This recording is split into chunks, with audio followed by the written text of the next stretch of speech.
আমার ছোট দোলা ভাই আব্দুল্লাহ আল মামুন, তিনি জাহাজে চাকরি করতেন। গত 4 মাস আগে জাহাজে জয়েন করছে। আমরা শুক্রবার পর্যন্ত আমাদের সাথে কন্টাক্ট হয়েছিল। কালকে দুপুরের দিকে আমরা জানতে পারি যে জাহাজটা ডুবে গেছে।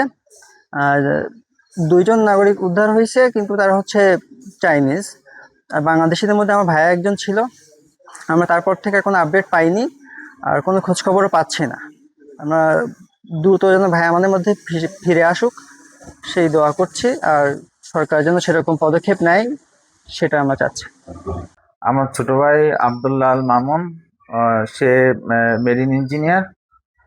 সে গত 4 মাস আগে একটা শিপে ইঞ্জিনিয়ার হিসেবে যোগদান করে। এই শিপটা ইন্ডিয়া থেকে চায়নার দিকে যাচ্ছিল। আমরা গতকাল বিকালে সংবাদ পাই যে জাহাজটা, ওরা যে জাহাজে ছিল সেই জাহাজটা ডুবে গিয়েছে। আমরা এরপরে আর তার কোনো সংবাদ বা আপডেট, কোনো নিউজ পাই নাই এখনো পর্যন্ত। আমার ভাই সহ আরো 20 জন নিখোঁজ রয়েছে।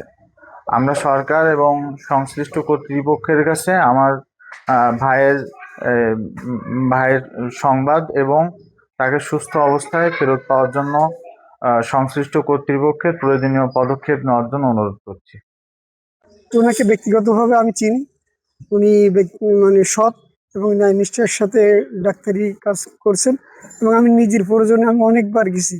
ওনার আচার ব্যবহার খুব ভালো, এবং ওনারা খুব ইসলামী মাইন্ডের লোক, এবং ওনার ছেলে সন্তান যারা আছে খুব অমায়িক ব্যবহার। এবং ওনার যে ছেলে জাহাজে থাকে ওনারও অনেক সুনাম শুনছি, এবং খুব নম্র ভদ্র। তো এই জন্য শুনছি যে একটা অ্যাক্সিডেন্ট ঘটে গেছে।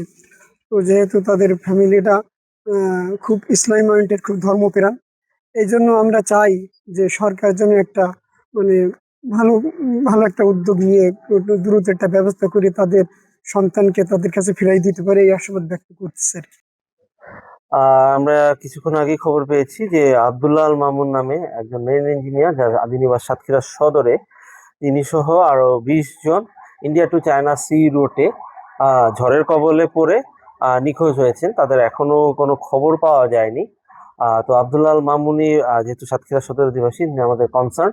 তো আমরা এই বিষয়টি নিয়ে ডিসি অফিসের মাধ্যমে পররাষ্ট্র মন্ত্রণালয়ের সাথে যোগাযোগ করছি।